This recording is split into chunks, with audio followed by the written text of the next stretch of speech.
perkenalkan kami dari kelompok 9. Di sini kami akan menjelaskan dua penyakit. Yang pertama, kanker endometriosis, dan yang kedua, kanker ovarium. Baik, yang pertama, kanker ovarium atau indung telur. Kanker ovarium atau indung telur dapat terjadi pada semua usia. Kanker ini sulit terdeteksi pada stadium awal dan akan terasa pada stadium selanjutnya. Adapun gejalanya yaitu sakit pada perut bawah, berat badan menurun, benjolan di perut, perut bengkak akibat penumpukan cairan di perut. Yang kedua, kanker vulva. Kanker vulva merupakan alat kelamin bagian luar. Penyakit yang mendahului terjadinya kanker vulva adalah kondalima acuminata dan penyakit menular lainnya. Kanker ini tidak mempengaruhi oleh beberapa faktor, yaitu penyakit menular seksual, hubungan seksual pada usia dini. Yang ketiga yaitu kanker rahim atau uterus. Kanker rahim atau uterus merupakan tumor ganas pada endometrium. Kanker ini paling sering menyerang wanita berumur 50 sampai 60 tahun. Gejala yang dapat dikenal dari kanker ini yaitu pendarahan rahim yang abnormal, sakit pada daerah sekitar panggung. Yang terakhir atau yang keempat, kanker serviks atau leher rahim. Kanker serviks atau leher penyakit akibat tumor ganas pada daerah mulut rahim. Kanker ini tidak pernah ditemukan pada wanita yang belum pernah melakukan hubungan seksual. Insiden paling tinggi terjadi pada wanita usia 35 sampai 55 tahun. Baik, selanjutnya saya akan menjelaskan jenis-jenis kanker reproduksi dan organ-organ kanker reproduksi pada laki-laki. Yang pertama ada kanker prostat.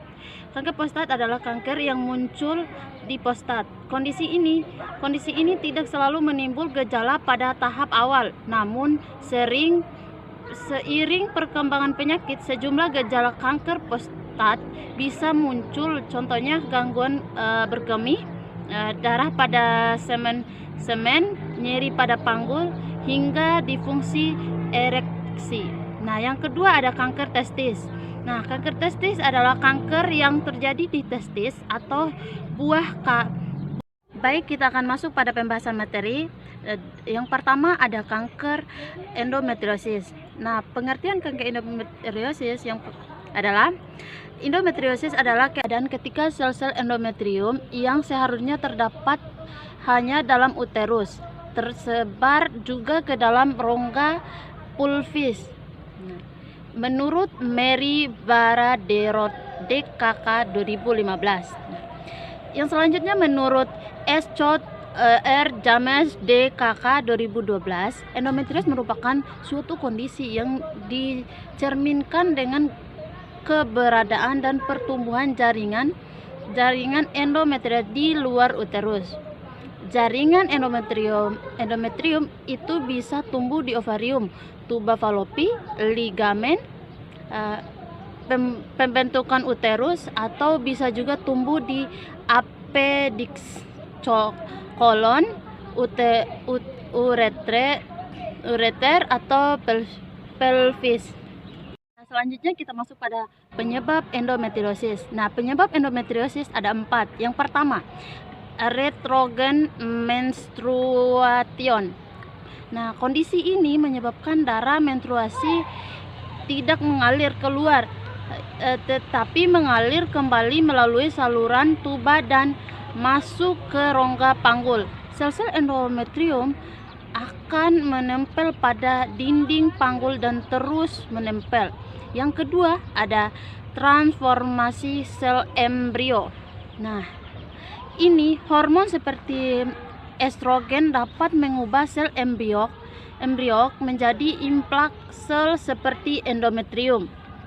Nah, yang ketiga ada tindak bedah. Nah, setelah bedah seperti histerektomi atau operasi, kita masuk pada patofisiologi endometriosis. Nah, endometriosis ini dipengaruhi oleh faktor genetik. Wanita yang memiliki ibu atau saudara perempuan yang menderita endometriosis memiliki risiko lebih besar terkena penyakit ini. Nah, hal ini disebabkan adanya gen abnormal yang diturunkan dalam tubuh wanita tersebut. Gangguan menstruasi seperti hipermenorea dan menorragia dapat mempengaruhi sistem hormonal tubuh. Tubuh akan memberikan respon berupa gangguan sekresi estrogen dan progesteron yang menyebabkan gangguan pertumbuhan sel endometriosis. Nah, sama halnya dengan pertumbuhan sel endometriosis biasa. Sel-sel endometriosis ini akan tumbuh seiring peningkatan kadar estrogen dan progesteron dalam tubuh. Nah, selanjutnya yang keempat yaitu manifestasi klinis pada endometriosis. Nah, adapun manifestasi klinis pada endometriosis, yang pertama muncul darah pada fases atau urin, yang kedua perut terasa kembung, yang ketiga volume darah yang berlebihan saat menstruasi, yang keempat mengalami pendarahan di luar siklus menstruasi, yang kelima konstipasi, yang keenam diare, yang ketujuh kelelahan, yang kedelapan mual selama periode menstruasi. Selanjutnya kita masuk yang kelima yaitu klasifikasi endometriosis. Nah, klasifikasi endometriosis yang digunakan saat ini berdasarkan klasifikasi menurut ASRM atau American Society for Reproductive Medicine, yang telah direvisi pada tahun 1997. Nah, klasifikasi tersebut adalah yang pertama stadium A1 dengan skor 1 sampai 5, yaitu implantasi di superficial peritoneum dan ovarium serta adhesi yang tipis pada satu atau kedua ovarium. Yang kedua yaitu stadium 2 atau ringan dengan skor 6 sampai 15, yaitu implantasi superficial dan agak dalam pada peritoneum atau ovarium. Yang ketiga yaitu stadium 3 sedang dengan skor 16 sampai 40, yaitu implantasi dalam di peritoneum, kista di ovarium. Nah, yang keempat yaitu stadium 4 berat dengan skor lebih dari 40, yaitu implantasi dalam di peritoneum, kista coklat besar, banyak adhesi padat dan obliterasi komplit. Selanjutnya kita masuk pada yang keenam yaitu pemeriksaan penunjang. Nah, pemeriksaan penunjang yang dilakukan untuk membuktikan adanya endometriosis ini antara lain yang pertama uji serum. Nah, pada uji serum ini pasien plasenta.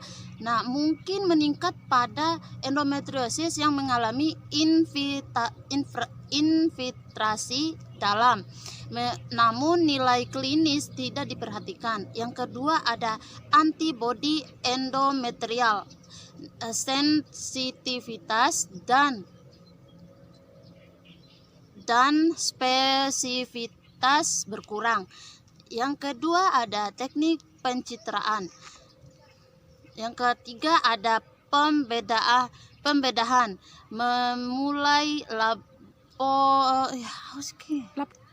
Yang ketiga ada pembedahan memulai laparoskopi dan eksisi. Nah, yang selanjutnya yang ketujuh yaitu penata laksanaan. Nah, di penata laksanaan yang pertama ada terapi obat. Nah, terapi obat menggunakan obat dengan mekanisme kerja menekan pengeluaran hormon. Estrogen menggunakan GnRH antagonis. Nah, yang kedua ada terapi operasi. Nah, di terapi operasi ini dipertimbangkan pada wanita infertil tidak subur atau pada wanita yang nyerinya tidak berkurang dengan obat-obatan. Tindakan operasi yang dilakukan adalah histerotomi. Masuk ke materi yang kedua yaitu CA ovarium. Definisi dari CA ovarium. CA ovarium adalah suatu pengumpulan cairan yang terjadi pada indung telur atau ovarium. Cairan yang terbentuk ini dibungkus oleh selaput yang terbentuk dari lapisan terluar ovarium. Etiologi dari CA ovarium. Yang pertama, gangguan hormon. Yang kedua, faktor genetik. Yang ketiga, pengobatan interfertilitas. Yang keempat, hipotiroid. Yang kelima, faktor usia. Yang keenam, faktor lingkungan. Adapun patofisiologi dari CA ovarium. Pada ovarium normal akan membentuk selaput kistal kecil yang dibungkus folikel kedef. Pada pertengahan siklus, folikel dominan dengan diameter lebih dari 2,8 cm akan melepaskan oosit matur. Folikel yang reptur akan menjadi korpus luteum yang pada saat matang memiliki struktur 1,5 sampai 2 cm dengan kista di tengah-tengah. 4. Manifestasi klinis dari CA ovarium. Yang pertama, perut gembung, yang kedua, cepat kenyang, yang ketiga, sakit perut, yang keempat, mual, yang kelima, konstipasi atau sembelit, yang keenam, perut membengkak, yang ketujuh, berat badan menurun, yang kedelapan, sering buang air kecil, yang kesembilan, sakit pungut di bagian bawah, yang kesepuluh, nyeri saat berhubungan seksual, yang kesebelas, keluar darah dari vagina, yang ke-12, perubahan siklus menstruasi pada penderita yang masih mengalami menstruasi. 5. Pemeriksaan penunjang. Yang pertama, laparoskopi, yang kedua, ultrasonografi, yang ketiga, fotoronsen, yang keempat, pemeriksaan CA sampai 125. Klasifikasi dari CA ovarium. Yang pertama, perawat. Kista folikel dapat terjadi pada segala usia, tetapi lebih sering terjadi pada wanita usia produktif dan menopause. Kista folikel ini dapat dideteksi dengan vagina ultrasound atau USG vagina. Yang kedua, korpus luteum kist atau kista korpus luteum. Dalam keadaan normal, korpus luteum akan mengecil dan menjadi korpus albicans. Terkadang korpus luteum mempertahankan diri atau korpus luteum persistent. Yang ketiga, lutein cyst atau kista lutein. Kista lutein biasanya bilateral, kecil dan jarang terjadi dibandingkan kista folikel atau korpus luteum. Yang kelima, polycystic ovarium syndrome atau sindrom ovarium polikistik. Sindrom ovarium polikistik biasa disebut dengan kista Steinlaventhal. Keadaan ini menunjukkan adanya beberapa kista folikel inaktif pada ovarium yang mengganggu fungsi ovarium. Masuk bagian 7 yaitu penata laksanaan. Pengobatan dengan tindakan operasi kista ovarium perlu mempertimbangkan beberapa kondisi antara lain usia penderita dan ukuran kista. Apabila kista kecil atau besarnya kurang dari 5 cm pada pemeriksaan ultrasonografi atau USG, tidak terlihat tanda-tanda proses keganasan pada kista ini, biasa dilakukan operasi dengan laparoskopi dengan cara alat laparoskopi dimasukkan ke dalam rongga panggul dengan melakukan sayatan kecil pada dinding perut. Yang ke-8, diagnosa yang kita angkat dari CA ovarium. Yang pertama yaitu nyeri akut dan yang kedua risiko infeksi. Hai. Bye. Terima kasih telah menonton video kami. Sekian yang dapat kami jelaskan. Bila ada kesalahan kata atau kalimat dalam video kami, mohon dimaklumi. Wassalamualaikum warahmatullahi wabarakatuh. Dadah guys.